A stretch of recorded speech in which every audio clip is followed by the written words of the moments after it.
भारत के अगर आप टीवी चैनल्स ऑन करें तो एक बार फिर वहां पर वॉर रूम्स का एहतमाम किया जा रहा है। एक बार फिर जोर जोर से चीखने चिल्लाने की आवाजें आ रही हैं और ये सारा माहौल बनाया जा रहा है क्योंकि भारत, हम कल ही अभी बात कर रहे थे बल्कि कि पाकिस्तान के साथ तो कशीदगी चली रही है, लेकिन अब दीगर हमसायों के साथ भी भारत की जारहियत और जंगी जुनून वहां पर देखा जा रहा है। नेपाल और अब चीन। हेलो दोस्तों, आगे देखिए कैसे पाकिस्तानी पैनलिस्ट कहता है भारत बहुत गुस्से में है, वह चाइना के ऊपर वापस बैक अटैक करेगा। एशिया में दो जायंट कंट्री आपस में लड़ रही हैं, इससे हमारा भी नुकसान होगा। देखिए कैसे पाकिस्तानी मीडिया डर रही है। धन्यवाद। वहां पर बहुत ज्यादा टेंशन है और चीन ने जवाब भी दिया है जिस पर भारत बहुत ही गम और गुस्से का शिकार है और कहता है कि जी हम उसको जवाब देंगे। अब ऐसी सूरत हाल में क्या आगे होने जा रहा है? अपने एनालिस्ट से हमारा सवाल कुछ यूं है कि खित्ते में हमसायों से भारत का ये बढ़ता हुआ जारहाना रवैया क्या फौरी जंग का बायस बन सकता है? बाबर सत्तार साहब, ऑल्दो चीन और भारत में बड़ी देर से एक अंडरस्टैंडिंग है कि जी नो शूट जोन होगी, लेकिन अब हालात जो हैं वो कशीदगी की तरफ बढ़ते लग रहे हैं। आपको क्या इसकी कोई इंतहाई कैफियत सामने देखते हैं नियर फ्यूचर में? देखिए, मुझे नहीं लगता कि एक बड़ी जंग होगी, क्योंकि एक बड़ी जंग अगर इंडिया चाइना के दरमियान होती है तो बहुत ज्यादा नुकसान होगा। कोल्ड वॉर खत्म होने के बाद हमारी यूनिपोलर वर्ल्ड हो गई। तकरीबन पिछले 30 साल में हमने यूनिपोलर वर्ल्ड देखी। अब मल्टीलैटरलिज्म की तरफ बात जा रही है। उस मल्टीलैटरलिज्म में दुनिया में अमेरिका की पावर थोड़ी रिसीड कर रही है और बाकी मुल्क, जिसमें स्पेशली चाइना सामने आ रहा है। लेकिन जो अब इस सदी की बड़ी पावर्स होंगी उसमें इंडिया भी होगा, चाइना भी होगा, और उनका जो रिलेशनशिप कैसे इवॉल्व होता है। सो जो पावर डायनेमिक है पूरी दुनिया की तब्दील हो रही है, यहाँ पे भी तब्दील होगी। एक बॉर्डर डिस्प्यूट है दोनों के दरमियान। एक कश्मीर के इशू को जाहिर है एक छोटा मुल्क है पाकिस्तान, उनके साथ जोर जबरदस्ती के साथ इंडिया ने डील किया। चाइना शायद नहीं चाहता कि इस तरह की जोर जबरदस्ती हो, क्योंकि वहां पे भी एक डिस्प्यूट है। सो ये स्कर्मिशेस जो हैं ये मेरा ख्याल है सेटल डाउन हो जाएंगी, क्योंकि छोटे के साथ लड़ाई करना आसान होती है, बड़े के साथ लड़ाई करना मुश्किल होती है। तो मेरा ख्याल है कि इंडिया में भी बेहतर सेंस प्रिवेल कर जाएगी, क्योंकि वरना उनका भी बहुत ज्यादा नुकसान होगा।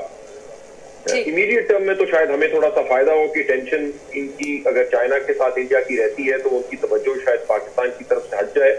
लेकिन लॉन्ग टर्म में अगर इस खित्ते के अंदर हम अमन देखना चाहते हैं तो बड़ा जरूरी है कि जिस तरह के इनिशिएटिव चाइना ले रहा था, रोड और बेल्ट इनिशिएटिव के, इकोनॉमिक इंक्लूजन की तरफ बात जाए बजाय इसके कि आप जंगों की तरफ जाए। ठीक है हसन निसार साहब, अब जंग के डायनामिक्स बड़े चेंज हो गए हैं, अब वो रिवायती वॉरफेयर नहीं होती है, तो क्या आपको लगता है कि कोई इंतहाई कदम उठा सकते हैं दोनों जानिब से? कुछ ये तो आपने मेरी इंफॉर्मेशन में बड़ा जबरदस्त इजाफा कर दिया, thank you very much for that. Babar Sattar Sahab ने जो कहा वो बहुत खूब और बहुत बुनियादी, बहुत ही एकेडमिक किस्म की बात।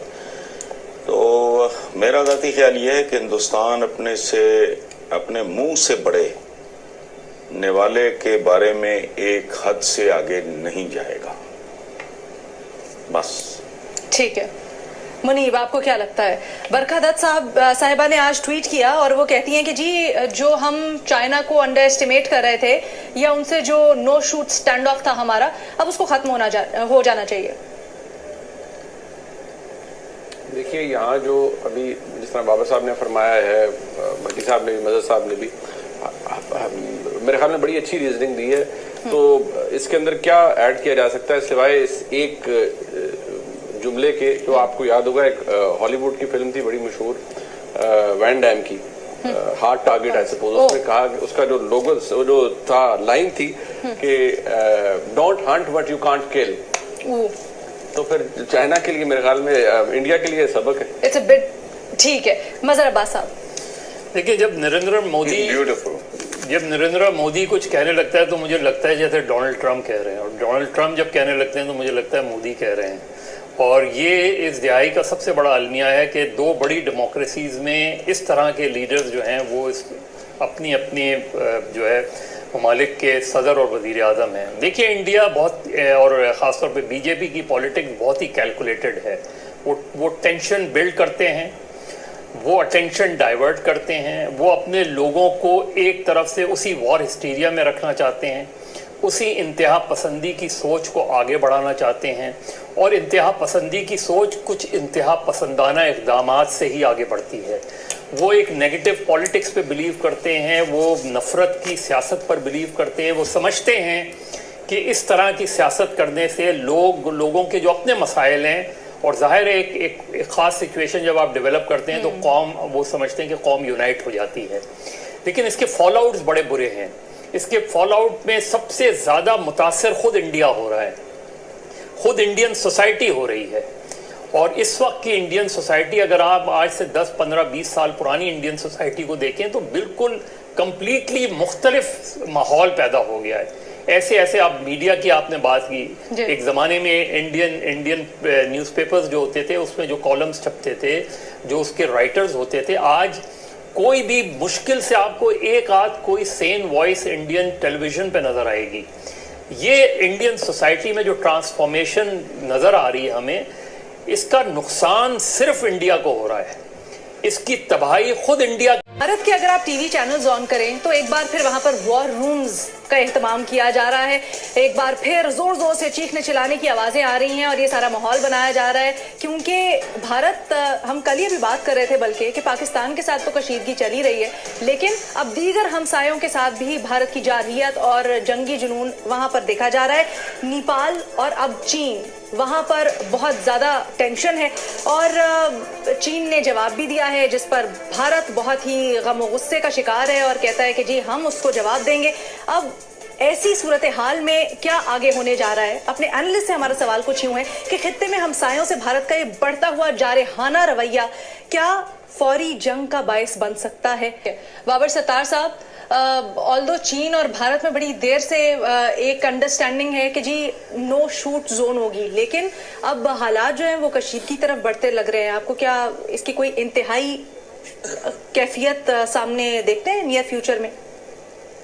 देखिए, मुझे नहीं लगता कि एक बड़ी जंग होगी, क्योंकि एक बड़ी जंग अगर इंडिया चाइना के दरमियान होती है तो बहुत ज्यादा नुकसान होगा। कोल्ड वॉर खत्म होने के बाद हमारी यूनिपोलर वर्ल्ड हो गई।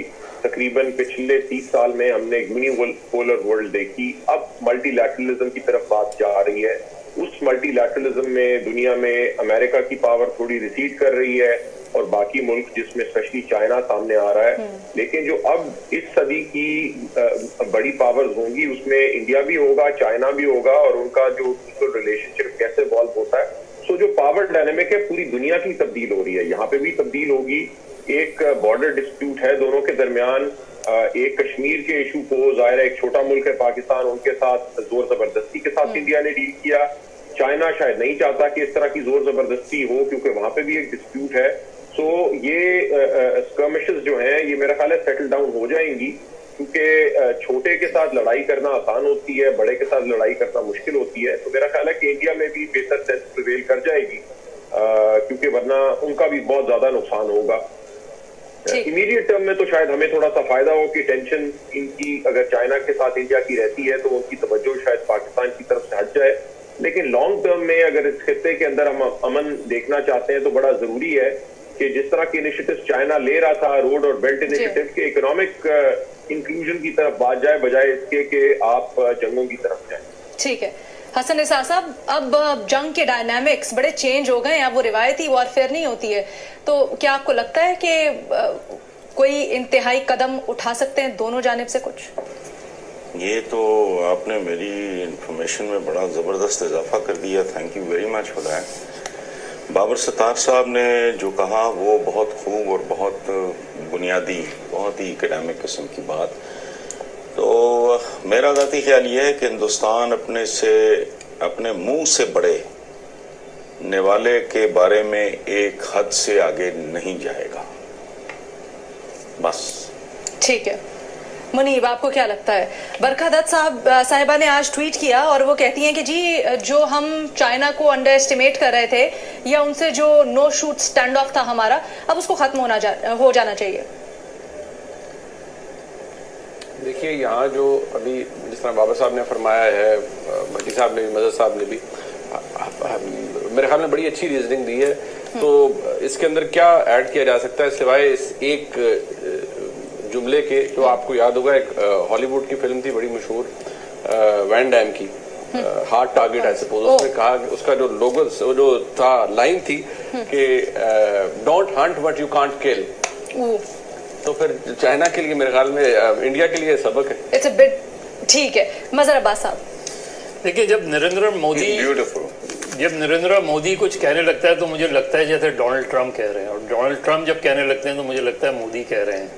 और ये इस दिहाई का सबसे बड़ा अलमिया है कि दो बड़ी डेमोक्रेसीज में इस तरह के लीडर्स जो हैं वो अपनी अपनी जो है ममालिक के सदर और वज़ीर आज़म हैं। देखिए इंडिया बहुत, और ख़ासतौर पे बीजेपी की पॉलिटिक्स बहुत ही कैलकुलेटेड है। वो टेंशन बिल्ड करते हैं, वो अटेंशन डाइवर्ट करते हैं, वो अपने लोगों को एक तरफ से उसी वॉर हिस्टीरिया में रखना चाहते हैं, उसी इंतहा पसंदी की सोच को आगे बढ़ाना चाहते हैं।